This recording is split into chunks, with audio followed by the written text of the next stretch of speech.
friends, today I'm gonna tell you about the mysteries of the number 0. What is 0? We all know that 0 is a very unique number and very important in the number system. In the olden days, it's quite harder than it is right now. But in the olden days, actually nobody knew about 0. But now we all know about 0. We all know that 1 added to 0 is equal to 1. 1 subtracted to 0 is also 1. And when we take 1 into 0, that means multiplication, we get 0. But when we want to divide by 0, well, you can't. Because a number divided by 0 is undefined. This word undefined means the answer will stay infinity and it's not a totally accurate number. It's undefined and we can't say it. So let me tell you on the board. Okay, so now let me tell you. So the oldest, first let's start with the oldest number system we know about. So let's see if they had 0. Let's judge them out. First, the first ever we know, the oldest one is the Babylonian. Okay. The Babylonian number system. But I think so, the name is too funny, Babylonian. It makes me think about a baby loan. Like there's a loan full of babies. Or that's just a kind of joke. So let's see. The Babylonian system had something monks. They used to do it on a clay tablet with some kind of chalk type thing. But it was not chalk. It was actually grass type thing. So let me show you the marks they made on a clay slate. First, if you want to draw it, then you can also draw it. They made a 7 first, and they made a slanting line on it. You can even make this in another way. For example, let me just remove it. You can make a upside down crocodile mouth open like this, and then just make this. So easy. This stands for 1. And there is another symbol, this symbol, which is usually coming. This stands for 1. There is this symbol you might find. It's kind of 90 degree just tilted, called 10. But like I made it here, it's not like that. It's some kind of like this. And this is the main judgment we are going to do. I'm going to tell you how is it so different from the real ones we use right now. So I'm going to rub it up. So let me show you now. So here. So first, I'm going to do it. So they had some kind of base. There's something which we call base. Right now, we have a base of 10. So the base of 10 goes like 1 to 10. Then we go from 10 to hundreds, which is 10 into 10. Then 100 into 10 will be equal to 1000. And like this, we'll keep doing it so we can go on so on till we get infinity. This is our way. Well, our way. I'm not saying about the Babylonian way. The Babylonian way. Yeah, the Babylonian way. Okay, so the Babylonian way didn't use this. They used a totally different way of 60. Their base was about 60. So let's say starting from 1, then it goes to 60, then to 3600, something like that. And so on till it can go to infinity and something. Infinity or something, maybe infinity and a 60 or something like that. So let's go more forward. Now I'm going to show you the Babylonian marks and how do we write. And I'm going to show you something very cool. It's related to the Roman numbers. So see, first, the first mark, the symbol make is for 1. 1 is something like this. Now 2. We make 2. We make 2 of these. We make 2 of these and a 2. And 3. This is our 3. Just make 3 of these symbols. Now make 4. This is the main part which I want to highlight. So wait, let me write 4 here. So some people may write it like, and they add another one here, but that's not the way. You have to make 3, and then the mark I showed you, like this one, that mark we are going to use here. We are going to add that under to make 4. But let me show you something which matches to the Roman numbers. 1 is written as a line.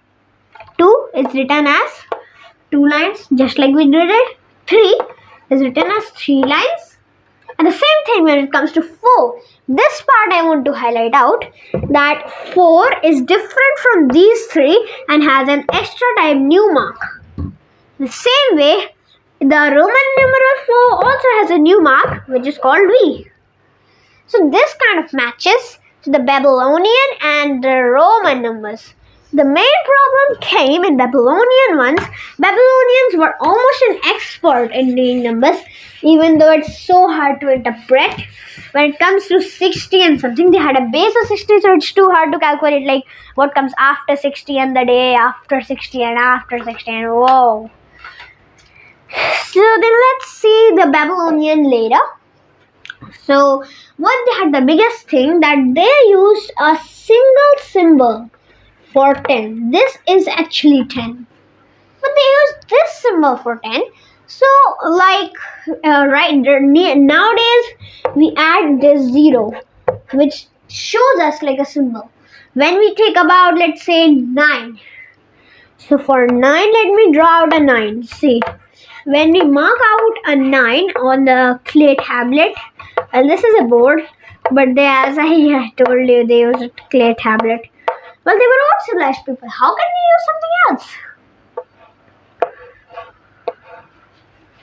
This is it. So this is 9, and this is 10. So these days, you can see this symbol, as I have already told you, this symbol starts from 1. I'm separating this. Actually, this is not a line. So 1 actually is like this. In the Babylonian way, it's like this. 1 is also marked this way. And 10 is marked like this. So in 9, you can at least see 1 numbers. The 1 numbers here are displayed. 1, there is 1, so equal to 1. Another 1, 2, 3, 4, 5, 6, 7, 8 and 9. Surprisingly, we have symbol for every single one there. But when we come on to the 10, it has no symbol for the number 0 and 10. And surprisingly, let me show you, in 10 it's so different than the other numbers that we use today. As it's so easy to see, because right now 10, we write it like this. There's even a symbol for this number. This specific number 10 has a 0. But in their times, they didn't have any 0. They actually had only one side, which is again 1, but the 0 was undefined there. A single mark without the symbol for 0. So this was very hard to interpret, and like some myths, not real, but some myths even say that the Babylonians used measure stuff, which they had measured to do that. So hard to interpret, because you know what it means. It can be the amount of goats somebody, the way to write a Babylonian one could be the amount of somebody goats owned, or maybe the amount of a ship, or maybe the amount of, let's say, things they bought. Oh my gosh, so hard to interpret. Then Egyptian things, they had hieroglyphs. I really can't spell that. They had 1, something like this, 2, something like this, and 3, oh, I kind of forgot. Oh yeah, I think so. No, I can't do that. Let me show you 10 to the power of 6. They had power also, but they had no symbol for 0. Hieroglyphs were still there, but no symbol for 0 again. See, and this is the world's hardest hieroglyph to make. Like, this is a person standing, sitting, and like worshipping. I can't draw. Nice. and there's some kind of a bird. I forgot which it was, but it's something like this. And also there's this. Oh, I remember now. It's a base of 10 like we use right now. Egyptian also used a base of 10. 1. This is 1. 10 is this. Then 100 is this. 1000 is, let's say, 1000 is that bird with thing. This 1000, and at last that 10 to the power of 6 was this person which was worshipping. So these are the hymographs. This stands for 1. This separate it, and I'm gonna make it like this. This makes actually, let's think about that. This makes 10. This makes 100. This makes 1,000. And this at last makes 10 to the power of 6. They had a successful thing. They had success in doing this. But the hymographs were very hard to interpret, and even also they had no symbol for 0, and that was the worst of all. Then let's say the Mayans. It was such an interesting something. You should have seen it.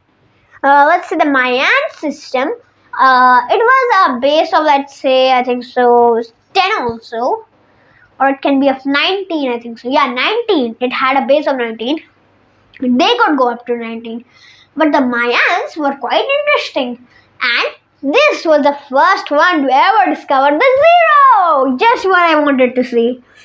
But this is quite awkward for these days. Well, it's just because, we are more civilized and we have a specific way, the Hindu-Arabic numerals, to do the way. Simple. So this standard for 0. The Mayans surely knew about 0. Then 1 was a dot. This is 1. And 2 was 2 dots. 3 was 3 dots. And 4 was, guess it out. You must be thinking there must be a new symbol. Well, then you're right. No, wait. Wrong. It was again the same thing. 4.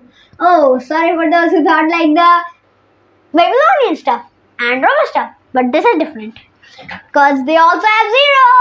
You should have thought about that. And from 5 it starts now. It changes from 5. Dash system. You can even say it a brick. Then 6, it used this with an upper dot. 7 was 2 dots with 5. If we just make lines here, robot. It's a robot. Wow. This is 7. Then let's make an 8. Alien robot. This becomes 3-eyed alien robot. And then 9.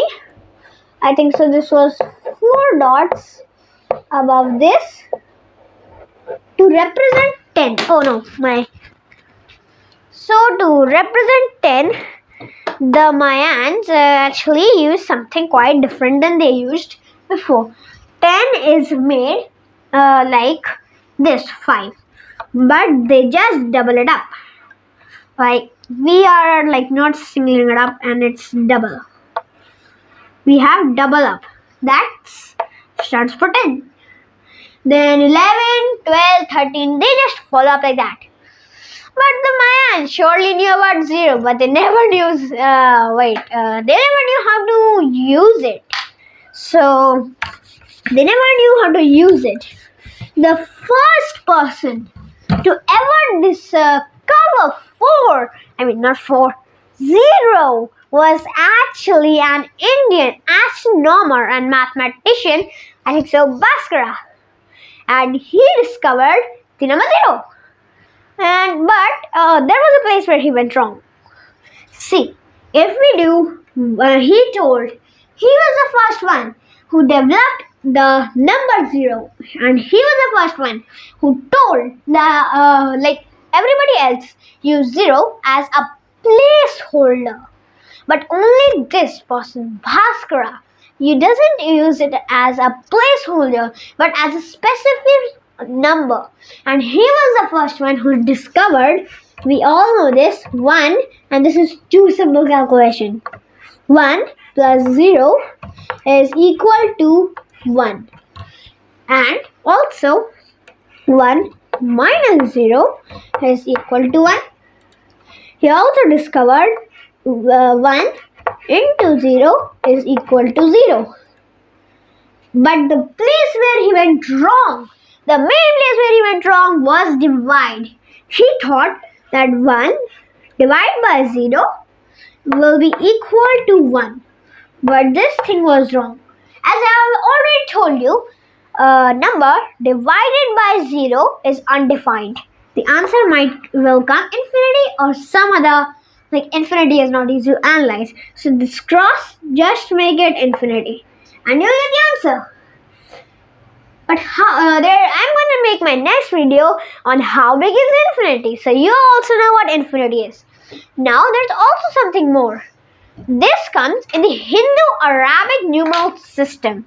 Why is it called H and A? They're both names. Hindu also and Arabic. But where since did Arabic come? When Hindu discovered it? Well, let's see.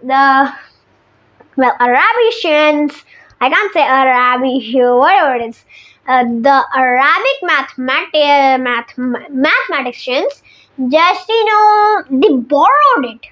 And that's why the Hindus were the ones to first, like the first name is written of the ones to discover. Hindus discovered it, like Hindus discovered it, and the Arabic people borrowed it. The Arabic ones were the first one to use it. That's why you can say like co-founder and founder. This is the founder. Let's say this is founder, and right here split it up, and this is co-founder. Wow, the biggest logic you can say, founder and co-founder. So now, I hope you learned something from this video. Meet you next time. Bye bye. And remember that my video next one is gonna be on infinity, so you'll know how big is infinity. Okay, bye bye.